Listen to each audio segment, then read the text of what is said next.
Maintenant que nous savons faire le lien entre mole, masse, mole, volume de gaz et mole, volume de solution, nous pouvons finalement utiliser n'importe quelle substance dans n'importe quel état pour réaliser une réaction. Nous allons regarder comment réaliser une réaction dans des conditions dites stoïchiométriques, c'est-à-dire de façon à ce qu'il n'y ait aucune perte de réactif et qu'à la fin de la réaction, il n'y ait plus que des produits. Le même type de calcul nous permettra de prédire la quantité de produits créés ou éventuellement de déterminer la quantité de réactifs nécessaires pour créer une certaine quantité de produits.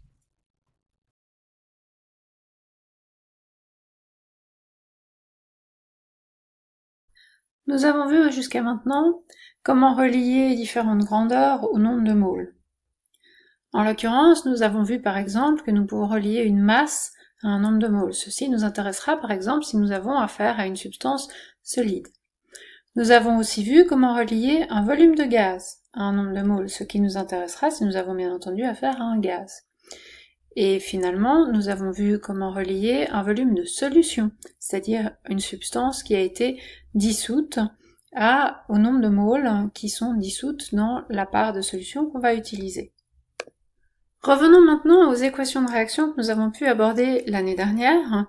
Nous avons appris que ces équations de réaction devaient être équilibrées. Vous avez ici sous les yeux la réaction entre le zinc et une solution d'acide chlorhydrique qui mène à la formation de chlorure de zinc et d'hydrogène gazeux.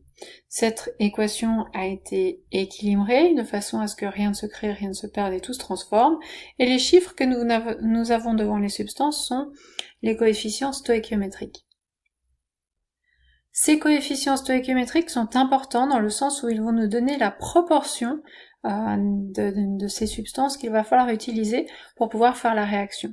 On apprend par exemple ici que si l'on utilise un atome de zinc ou une mole d'atome de zinc, il nous faudra faire la réaction avec 2 molécules de HCl ou alors 2 moles de molécules de HCl.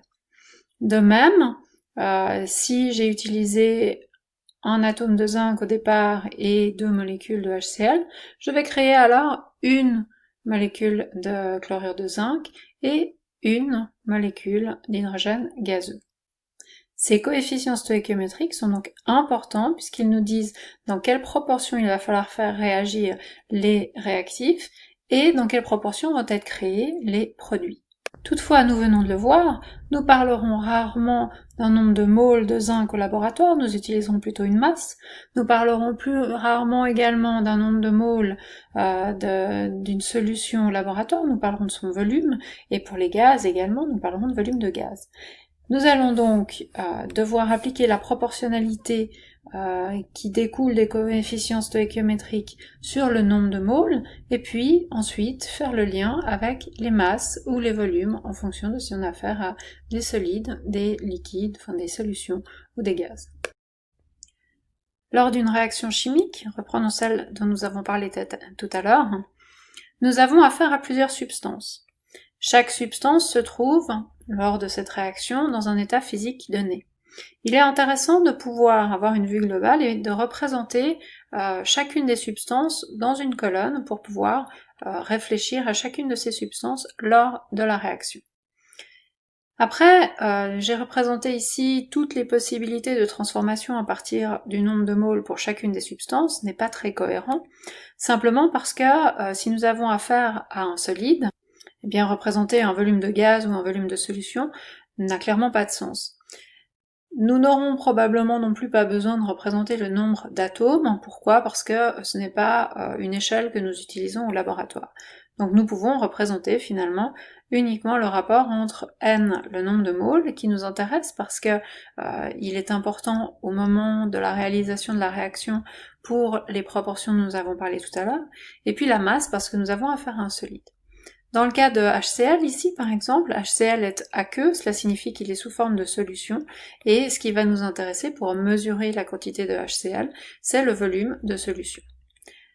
Le ZnCl2 est un solide, généralement nous le pèserons, et le H2 est un gaz, nous aurons cette fois intérêt à nous intéresser à son volume, bien que honnêtement on puisse aussi peser un ballon et qu'on pourrait peut-être vous demander également de traiter de la masse, donc que ceci pourrait peut-être être intéressant. Nous ne le garderons pas dans cet exemple. Nous identifions ici les outils qui vont être utiles. Dans le cas des solides, c'est la masse molaire. Dans le cas des solutions, c'est la concentration.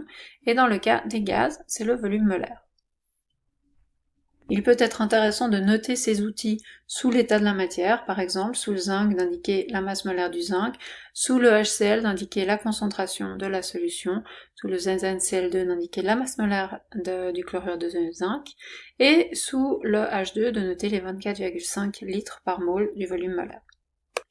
Comme nous travaillons dans un phénomène de réaction chimique, eh bien, nous avons encore ces fameux coefficients stoïchiométriques qui sont importants, et ces coefficients stoïchiométriques permettent de raisonner sur la quantité de substance qui va réagir. Si j'ai un zinc, j'ai besoin de 2 HCl, si j'ai 1 mol de zinc, j'ai besoin de 2 mols de HCl.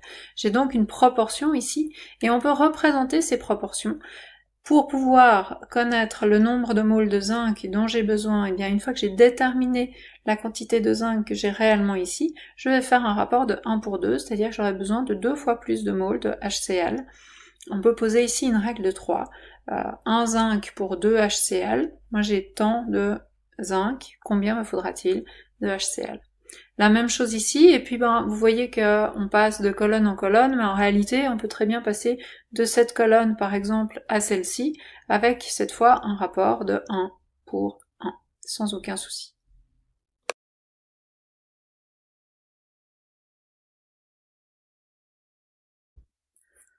Prenons l'exemple d'un énoncé qui vous indique que nous allons travailler avec 10 g de zinc, et qui demande quelle quantité d'une solution HCl 0,1 molaire il faudra utiliser, et de plus, quel volume de gaz H2 sera libéré dans ces conditions.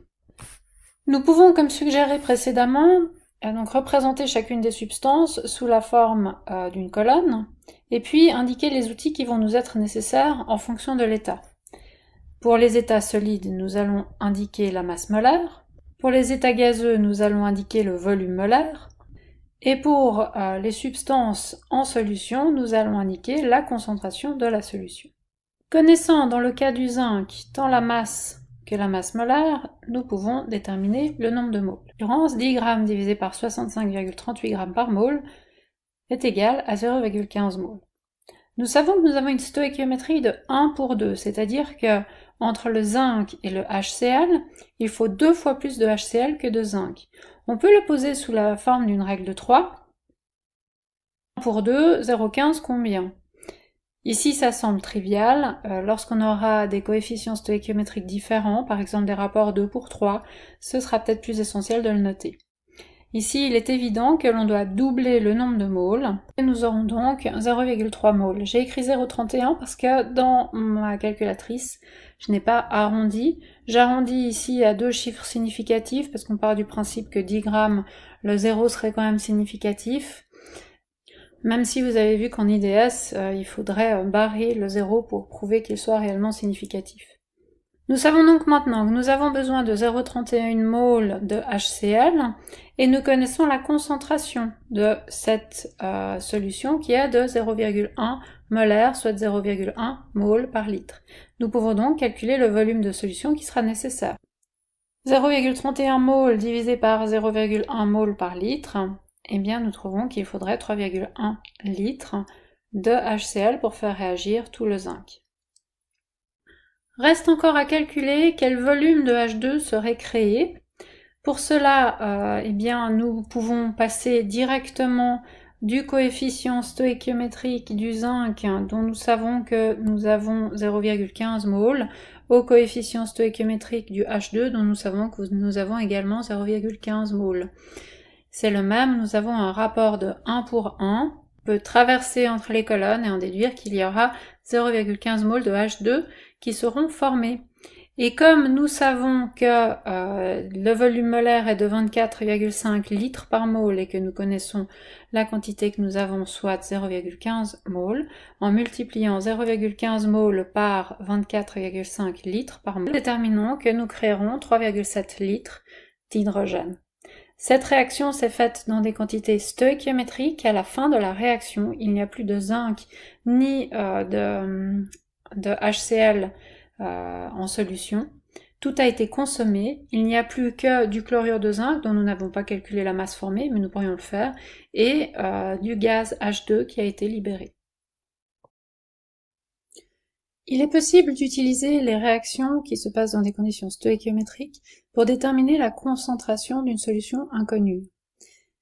Imaginons que nous ayons à faire une réaction entre un acide et une base. On sait que la réaction est stoïchiométrique lorsque tout l'acide a disparu, toute la base a disparu, et donc lorsque nous avons un milieu neutre. Il nous suffit alors d'utiliser un indicateur coloré qui sera capable d'indiquer le moment à laquelle la solution sera neutre, et puis de prendre l'acide, par exemple, dont on cherche la concentration, et d'y ajouter goutte à goutte de la base, jusqu'à ce que nous arrivions à un milieu neutre. Concrètement, cela signifiera que l'on connaît la concentration de la base utilisée, neutraliser l'acide de concentration inconnue. Et cela signifie que nous aurons pris un volume maîtrisé de cet acide, par exemple 20 ml. Et nous mettrons ceci goutte à goutte, mais de façon à pouvoir mesurer le volume utilisé, bien entendu. Donc nous connaîtrons à la fin de l'expérience le volume de NaOH que nous aurons utilisé pour neutraliser tout cet acide sulfurique. Imaginons que lors de notre expérience, nous ayons dû utiliser 24,5 ml. Eh bien, nous connaissons donc ici le volume de base ajouté et nous connaissons sa concentration, 0,1 molaire, c'est-à-dire 0,1 mol par litre. Multipliant la concentration et le volume, on obtient qu'il y a 2,45 × 10-3 moles de NaOH qui ont été utilisés pour faire cette réaction. L'équation nous indique un rapport de 1 pour 2 entre l'acide sulfurique et le NaOH. Cela signifie que nous devons utiliser 2 fois plus de moles de NaOH qu'il n'y a d'acide sulfurique. Donc nous avons utilisé 2,45 × 10-3 moles de NaOH, mais si nous faisons notre rapport, nous trouvons donc 1,23 × 10-3 moles de H2SO4. Connaissant le nombre de moles de H2SO4 et le volume dans lequel ce nombre de moles se trouve, nous pouvons donc déterminer la concentration en H2SO4. 1,23 × 10-3 moles divisé par 0,02 litres, c'est-à-dire 0,06 molaire.